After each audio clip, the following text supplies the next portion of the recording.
Assalamualaikum warahmatullahi wabarakatuh. Halo anak-anak kelas 3, bagaimana kabarnya? Kakak harap kalian masih tetap sehat, semangat, walaupun belajarnya masih dari rumah. Bagaimana anak-anak? Sudahkah kalian siap untuk belajar bersama Kanisa? Siapa yang sudah sarapan? Dan siapa yang sudah mandi pagi di sini? Coba acungkan tangannya ya. Kakak harap kalian semua sudah melakukannya. Hari ini kita akan belajar tentang benda di sekitar.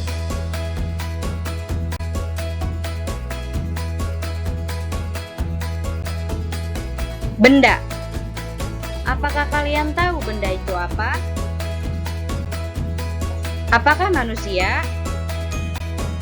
Apakah hewan? Apakah tumbuhan? Atau bahkan cahaya termasuk pada benda? Ayo coba kita cari tahu. Ternyata benda itu dibagi menjadi dua. Ada benda hidup dan juga ada benda mati.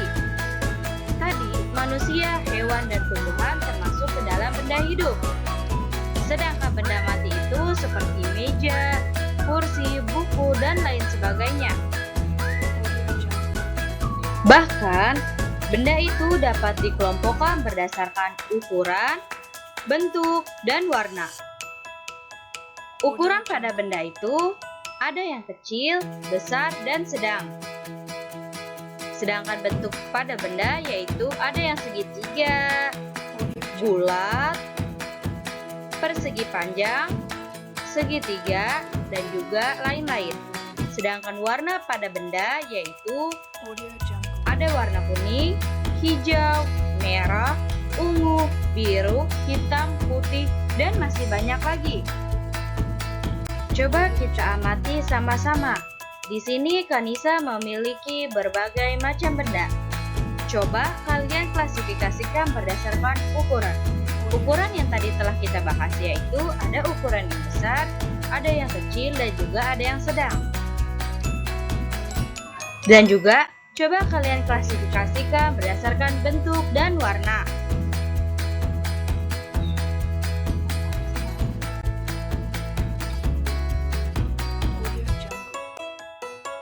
Baik anak-anak sekalian, setelah tadi kalian telah mengklasifikasikan benda-benda tersebut, sekarang kalian buatlah 3 tabel, yang dimana 3 tabel tersebut kalian urutkan benda-bendanya berdasarkan ukurannya, berdasarkan bentuknya, dan juga berdasarkan warnanya.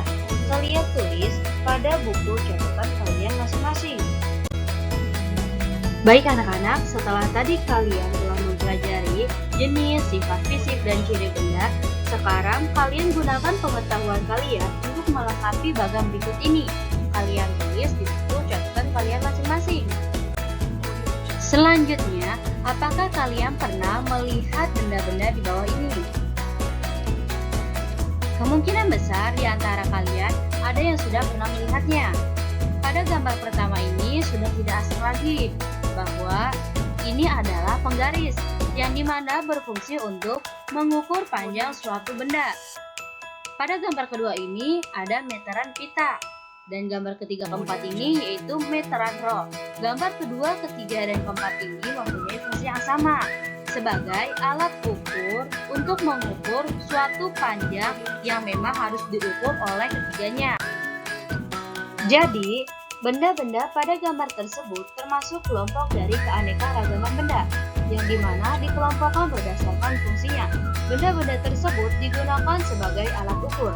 Setiap alat ukur memiliki satuan. Perhatikan satuan pada alat ukur di bawah ini. Berikut adalah alat ukur penggaris. Satuan dari alat ukur penggaris ini yaitu cm. Cm adalah sentimeter. Dapat disimpulkan bahwa satuan yang dipakai pada penggaris adalah sentimeter. Baik, selanjutnya kita akan mencari tahu satuan dari berbagai macam alat ukur lainnya. Berikut ini adalah tangga satuan panjang, yang dimana sering digunakan pada alat ukur. Ada 7 tangga. Yang pertama yaitu km, kilometer, km, hektometer, dan dekameter, m, meter, dm, desimeter, cm, sentimeter, dan juga mm, milimeter. Jadi setiap kita turun satu tangga maka dikalikan 10. Dan jika kita naik satu tangga maka dibagi 10. Berikutnya, Kanisa memiliki contoh gambar benda yang akan diukur. Ketika kita ingin mengukur suatu benda, maka taruhlah awal benda pada titik 0 di penggaris. Dan kita lihat sampai berapa panjang benda tersebut berhenti. Ternyata benda tersebut hanya berhenti pada angka 7 di penggaris. Jadi dapat disimpulkan bahwa panjang benda tersebut yaitu 7 cm. Baik, setelah tadi Kanisa beri contoh untuk mengukur panjang suatu benda pada penggaris, sekarang Kanisa meminta kalian untuk melatih pengetahuan kalian dengan cara mencari panjang suatu benda pada penggaris tersebut. Kalian kerjakan di buku catatan kalian masing-masing. Benda juga dapat dibuat dari beraneka bahan. Ada benda yang terbuat dari batu, kayu, besi, kaca, plastik, dan lainnya. Setiap benda dapat menghasilkan bunyi yang khas jika diketuk. Benda-benda tersebut menghasilkan bunyi yang berbeda. Marilah kita mendengarkan bunyian-bunyian dari alat musik ritmis. Alat musik ritmis adalah alat musik yang tidak bernada, tetapi dapat menghasilkan irama lagu. Berikut ini contoh alat musik ritmis.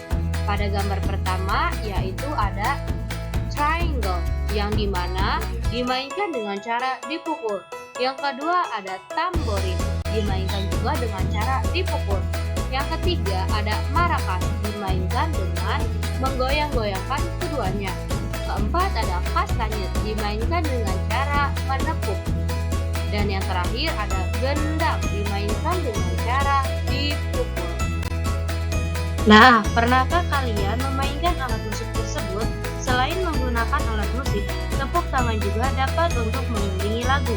Marilah kita membuat pola irama lagu. Kita akan menggunakan alat musik ritmis atau tepukan tangan. Mari berlatihlah membuat pola irama lagu dengan menggunakan simbol berikut.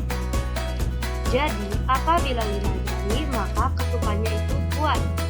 Dan jika 2 jari, maka ketukannya sedang. Bahkan jika 1 jari, maka ketukannya lemah. 5 jari diberi simbol K, dan 2 jari diberi simbol M. 1 jari diberi simbol L.